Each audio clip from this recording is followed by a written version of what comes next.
पिता पुत्र पवित्र आत्मा के नाम पे आमीन।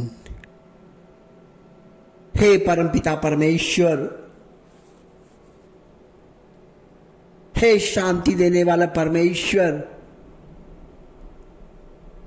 हे बुद्धि ज्ञान देने वाला परमेश्वर, मनुष्यों को रक्षा करने वाला परमेश्वर, मैं धन्यवाद करना चाहता हूं आज के दिन के लिए प्रभु जी, आज के प्रार्थना के लिए पिता परमेश्वर, जो आपने बल दिया, शक्ति दिया, ताकत दिया, मैं उनके लिए धन्यवाद करना चाहता हूं प्रभु जी। लेकिन प्रभु जी, मैं आपसे विनती करता हूं आज के प्रार्थना के लिए प्रभु जी, मेरे प्रार्थना में आप आइए, मेरे प्रार्थना में आप आइए पिता परमेश्वर। हमारे लोग जो पिता परमेश्वर आशा लगा के बैठे हुए हैं प्रभु जी, उनके परिवार आशा लगा के बैठे हैं, उनके बाल बच्चे आशा लगा के बैठे हैं कि हमें परमेश्वर आएगा और छुएगा और हमारा जीवन बदलेगा। परमेश्वर, इस प्रार्थना के द्वारा, इस YouTube चैनल के द्वारा पिता परमेश्वर, इस YouTube चैनल के द्वारा पिता परमेश्वर,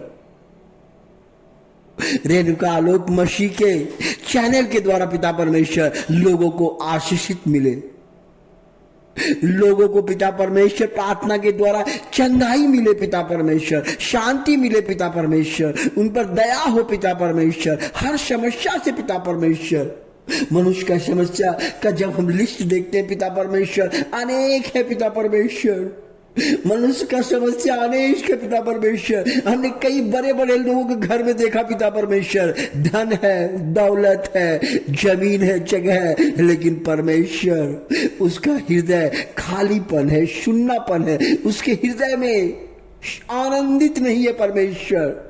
इसका सिर्फ कारण है जो परमेश्वर का प्रभु यीशु मसीह उनके हृदय में नहीं है। हमने देखा पिता परमेश्वर, कई लोगों को दिखा पिता परमेश्वर, वो आनंदित नहीं है, उनका जॉब बड़ा है, वो मैनेजर है, वो जीएम है, वो जनरल मैनेजर है, वो रीजनल हेड है, बड़ा बड़ा अफसर को मैंने देखा पिता परमेश्वर, आईएएस ऑफिसर है, लेकिन उसके परिवार में शांति नहीं है, उसके परिवार में अनेक समस्या है। इसका सिर्फ कारण है, इसका सिर्फ कारण है हमारे हृदय में प्रभु यीशु मसीह ना रहने के कारण।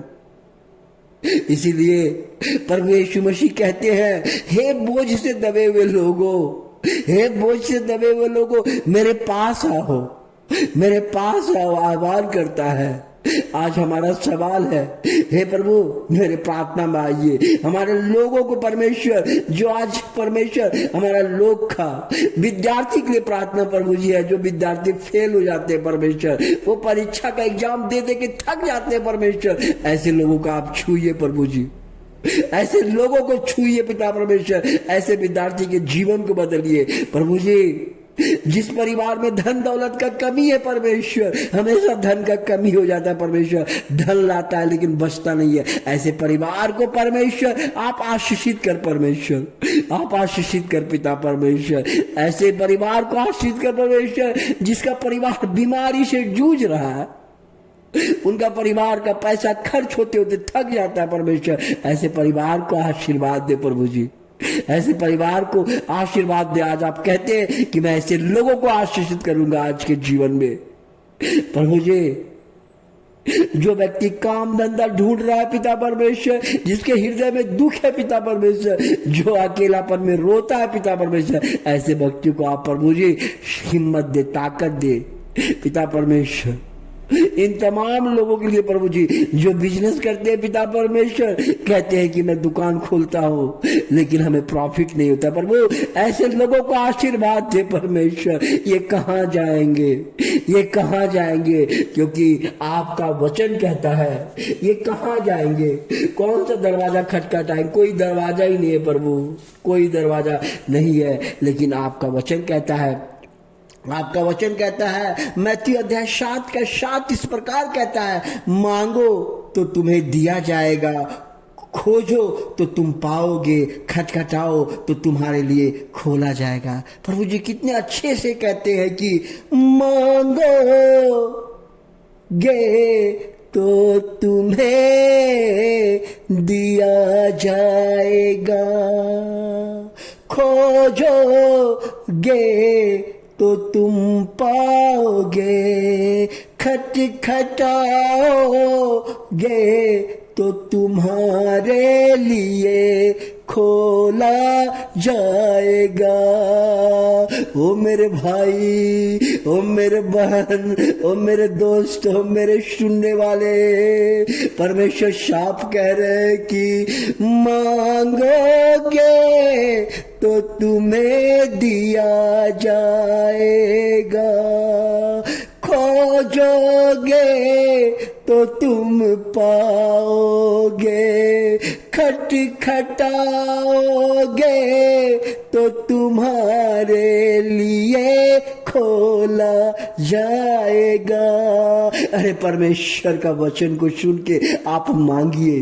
ये वचन सुनने के बाद अपने हृदय को, आंखों को बंद कीजिए और उनको अपने मांगिए। परमेश्वर से कहिए, प्रभु मैं सब भूल चुका, हमारे पापों को क्षमा करके हमारे हृदय में आइए, हमारे प्रार्थना का उत्तर दीजिए। परमेश्वर ने कई लोगों के जीवन को बदला है, कई लोगों के जीवन को बदला है। अमेरिका का एक व्यापारी था, अमेरिका का एक व्यापारी था, एक धनी व्यक्ति था, उसके पास धन दौलत बहुत था, पूरा धन दौलत था, लेकिन लास्ट में उनका शरीर कमजोर हो गया। कमजोर होने के बाद उसका सारा रिश्तेदार, परिवार और बिजनेसमैन सब छोड़ दिया, बेचारा अकेला हो गया। एक दिन किसी ने बताया, सर आपका जीवन तो अब खत्म हो चुका है, अब क्या करेंगे।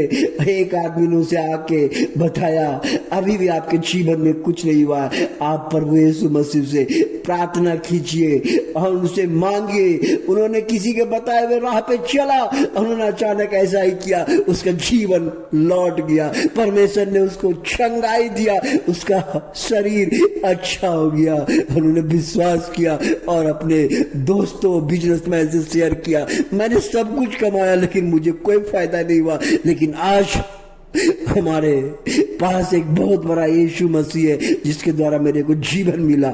आप सोचिए, आप सब कुछ पाएंगे लेकिन प्रभु यीशु को आप नहीं पाएंगे। तब पाएंगे जब आप उनके लिए आप प्रार्थना करेंगे। उनको परमेश्वर जीवन देने वाला परमेश्वर है।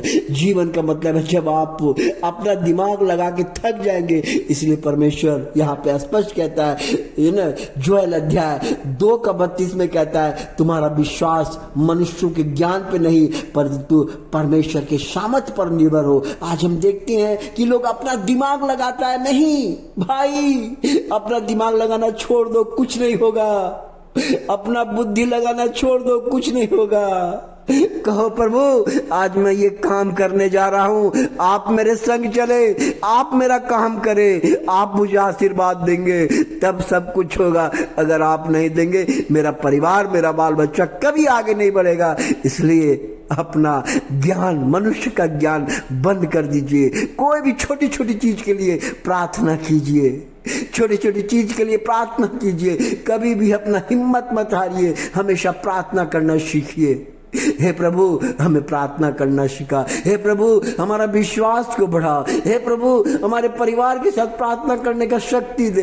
हे प्रभु हमारे जीवन में आ। जब आप जीवन में आएंगे हमें कोई चीज की कमी नहीं होगी। आज मेरा जीवन बदला है। मैं भी इसी तरह नशे में मुक्त था, मैं भी इसी तरह था, लेकिन जब हमने परमेश्वर को पकड़ा, जब हमने किसी ने बताया प्रभु यीशु मसीह सत्य मार्ग और जीवन है, अपने उसको बनाया, आज मेरा जीवन बदल गया।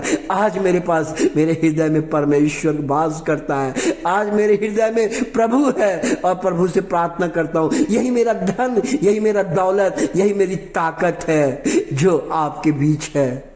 मुझे धन दौलत नहीं चाहिए, मुझे परमेश्वर चाहिए, परमेश्वर का वचन चाहिए और परमेश्वर का आदेश और आज्ञा के अनुसार चलने का आशीष चाहिए।